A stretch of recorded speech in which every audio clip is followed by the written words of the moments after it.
Trump supporters aren't exactly known for their ability to think things through. We're storming the Capitol! It's a revolution! But it is astonishing just how these MAGA supporters are coming out of the woodwork to say, hey, wait a minute, I didn't think this leopard was going to eat my face.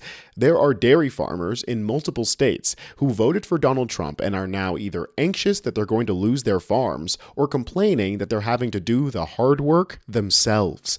Who would have thought that deporting your inhumanly cheap labor because you hate brown people so much was going to make your farming business fail? And I want to feel bad for these people, but I just don't. I mean, I feel bad for the people who got deported because of them. If they had shown a little bit of empathy to migrant workers, they wouldn't have been in this situation to begin with. But unlike us here in the really American community, they don't seem to be able to show care for anyone outside of their tribe. You can join our awesome community here at Really American by subscribing and dropping a blue heart to let us know that you're here.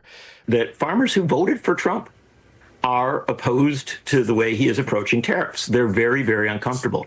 You can play that out in the small business community.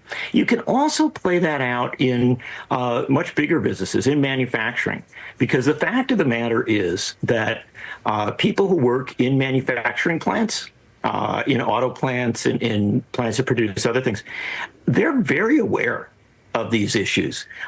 They may vote for someone who promises them a better deal. That's not uncommon, and it's not shocking. But then they watch how that deal plays out, and I can tell you without a doubt, having been in Kenosha, Wisconsin, and Belmont, Wisconsin, and over the border in Illinois and in Iowa and other places, every place I go, I hear a discussion of tariffs at the level that I have never ever heard it before. And it is something that frankly has people nervous, anxious, and politically kind of rethinking a lot of their choices. Now, I would say that it's a good thing that they're changing their minds, but it's a little too late for that, isn't it? It's not like they can takesies backsies their vote for the painted clam that we now have to call a president. But what makes this so hilarious is that they're the ones who are directly affected by their own mass deportation hysteria. The only policy that Trump has a positive approval rating on right now is border security. He's even negative on immigration, but positive on border security. Because unfortunately, the right-wing propaganda that undocumented immigrants are violent terrorists has stuck in the mind of simpletons across the nation.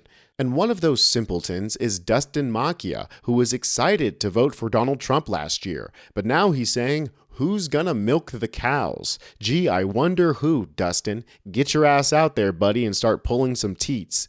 Dustin Macchia was excited to vote for Donald Trump last year, in part because he pledged to crack down on illegal immigration.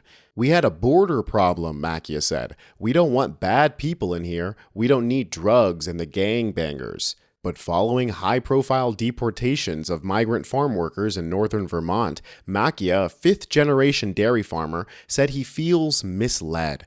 All the dairy farmers who voted for Trump were under the impression they weren't going to come on farms and take our guys. Yeah, dude, so you knew that you were hiring undocumented migrants, and you knew that they were going to crack down on mass immigration, and yet you did it anyway because you didn't care. It's happening more than we'd like. It's scaring the farming community, and we're like, this wasn't supposed to happen. Have you guys ever seen that movie, A Day Without a Mexican? It came out in like 2004. It wasn't exactly a good movie, but I didn't think it was supposed to be a documentary. Federal immigration authorities say they are not targeting Vermont's $3.6 billion dairy industry, which is responsible for 63% of the milk produced in New England. But the recent arrests are prompting some in the sector to wonder how it would survive without its undocumented labor force.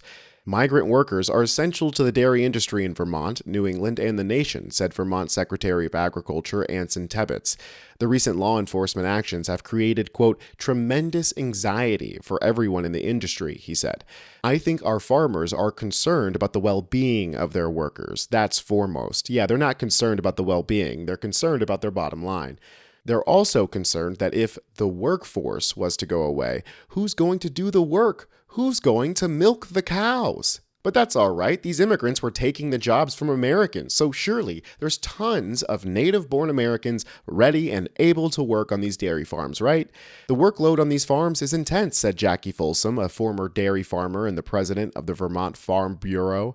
And we are not able to find locals who want to work on these farms anymore. Oh, really? It's almost as if the entire industry was built on the back of migrant labor, and now that you've gotten rid of the migrant labor, you aren't able to sustain the industry at the same level anymore. According to the University of Vermont, 94% of the dairies in the state that hire outside help employ migrant labor. To replace your whole milking crew every 10 months is not a thing, Macchia says. It takes months to train these guys up. It wouldn't work. Macchia employs around 25 people year-round, including 11 migrants. Like many Vermont farmers, he said he's careful to follow the law and asks each worker for documentation required by the state and federal governments. It's not his responsibility to verify the accuracy of the paperwork. Now listen, don't ask me how I know, but I know that a lot of the farmers across the nation, a lot of their migrant workers, are reusing the same documents, okay? Maybe it's a cousin, maybe it's a friend. Maybe they look close enough alike to that person that these farmers can say, yeah, it's them, and not even worry about it.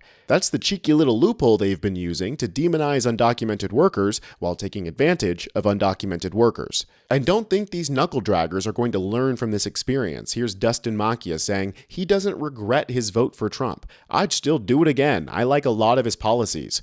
What policies? All he's doing is putting sticks in gears, falling asleep, and golfing. I feel like he's more for the rural people like us, the middle class type of person. Yeah, Dustin, he loves the rural middle class. That's why he got rid of doctors' programs for small towns, rural utilities programs through the HUD, and not to mention that rural communities in red states are the largest beneficiaries of SNAP benefits and Social Security. And I wish that these tariffs only affected those idiots who voted for Donald Trump, but unfortunately it doesn't work that way.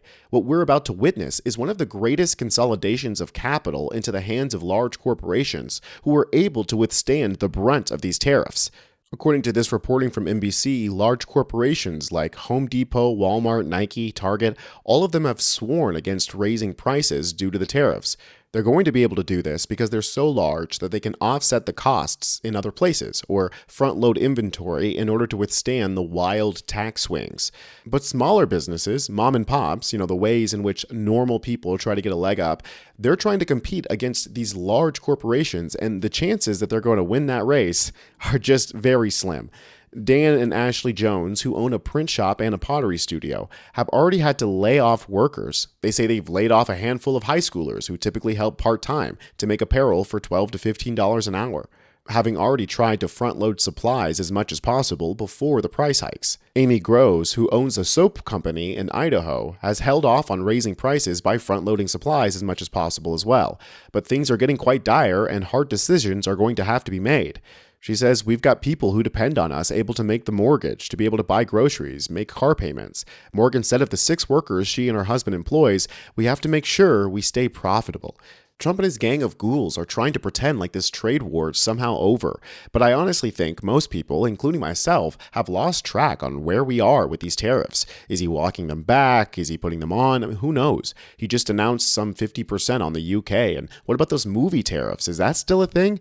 How anybody can sustain a business under these conditions is just a miracle.